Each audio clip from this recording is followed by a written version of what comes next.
Pernah lihat foto ini? Sekilas, ini cuma foto biasa ya, seorang presiden bertemu dengan seorang bintang film. Tapi, di balik senyuman dan jabatan tangan ini, ada cerita yang jauh lebih dalam.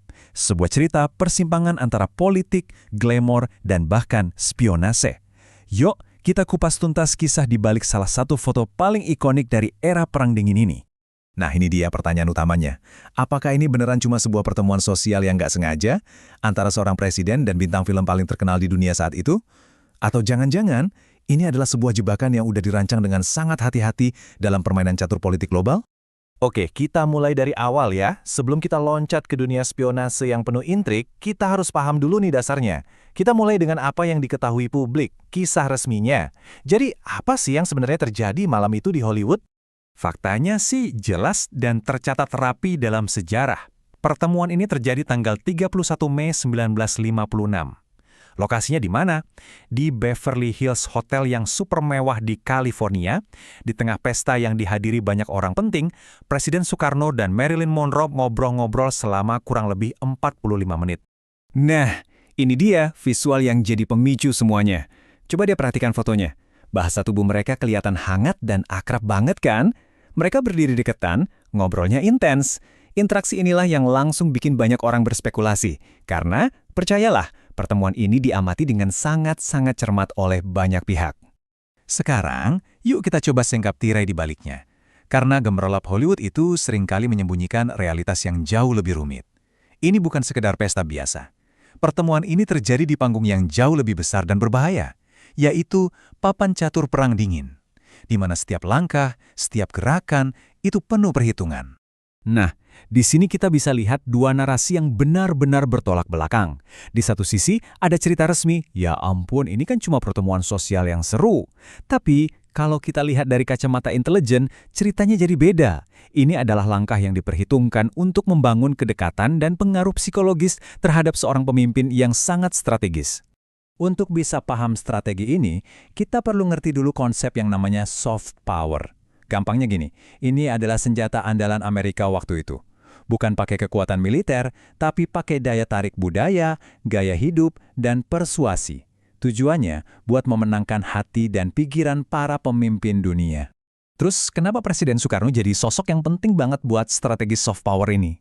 Pertama, beliau adalah pemimpin dari negara besar yang baru merdeka, Indonesia. Kedua, beliau salah satu arsitek utama gerakan non-blok, yaitu aliansi negara-negara yang nggak mau memihak Amerika ataupun Uni Soviet. Ini kan bikin beliau jadi hadiah strategis yang diperebutkan banget dalam Perang Dingin.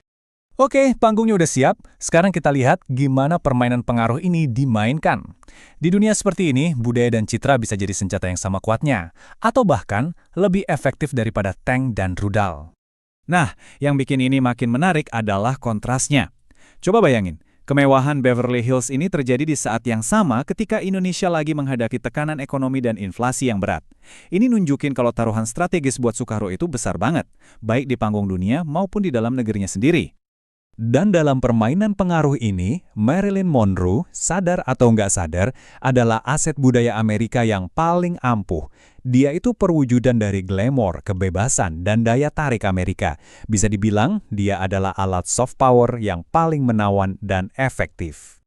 Tapi, cerita ini ternyata punya sisi yang jauh lebih gelap dari sekedar permainan soft power. Sekarang kita masuk ke lapisan terdalamnya, ke bagian yang paling serius dan spekulatif. Adanya dugaan rencana propaganda hitam yang dirancang secara rahasia. Beberapa buku sejarah yang cukup kritis, contohnya Killing Hope karya William Bloom, melontarkan klaim yang sangat serius. Dikatakan bahwa CIA pernah mempertimbangkan untuk membuat sesuatu yang disebut materi kompromi. Tujuannya untuk digunakan sebagai propaganda psikologis yang bisa merusak citra Soekarno. Rencananya ini, kabarnya spesifik banget. Jadi langkah-langkahnya itu kira-kira begini. Bikin atau palsukan film atau foto yang menunjukkan Soekarno dalam situasi intim. Dan yang menarik, wanitanya sengaja dibuat mirip pramugari Rusia untuk mengaitkan Soekarno dengan blok Soviet. Tujuannya udah jelas, buat menghancurkan reputasinya di mata dunia dan rakyatnya sendiri. Nah, ini yang membawa kita ke pertanyaan terbesar dari semuanya. Tuduhannya kan berat banget ya. Tapi, apa ada bukti nyata kalau rencana propaganda ini beneran pernah dibuat, apalagi sampai dirilis? Ini adalah titik krusial yang memisahkan antara klaim dan fakta. Sekarang kita sampai di bagian akhir nih, di mana kita akan coba mengurai benang kusut ini. Mari kita pisahkan dengan jelas mana yang merupakan fakta sejarah yang bisa dikonfirmasi dan mana yang masih ada di wilayah abu-abu, di dunia spekulasi intelijen. Jadi, intinya ada di sini. Di kolom kiri, kita punya fakta yang nggak bisa diganggu-gugat. Pertemuan itu terjadi, mereka ngobrol, dan itu acara diplomatik resmi. Titik. Nah, di kolom kanan, kita punya tuduhan-tuduhan yang belum terverifikasi. Rencana kompromat oleh CIA dan detail-detailnya itu sampai sekarang belum pernah terbukti dan tidak pernah ada materi yang dirilis secara resmi. Jadi ini masih masuk wilayah spekulasi. Pada akhirnya, terlepas dari benar atau tidaknya rumor propaganda itu, pertemuan antara Soekarno dan Marilyn Monroe ini akan selalu jadi simbol yang luar biasa kuat. Sebuah simbol dari persimpangan antara diplomasi tingkat tinggi, kekuatan budaya selebriti yang dahsyat, dan dunia spionase rahasia yang mengintai di baliknya. Ini meninggalkan kita dengan satu pertanyaan terakhir buat direnungkan bersama. Seberapa sering sih sejarah yang kita tahu itu dibentuk bukan oleh peristiwa yang kita lihat di permukaan, tapi justru oleh kekuatan-kekuatan tak terlihat yang sedang bermain di belakang layar? Coba deh pikirkan.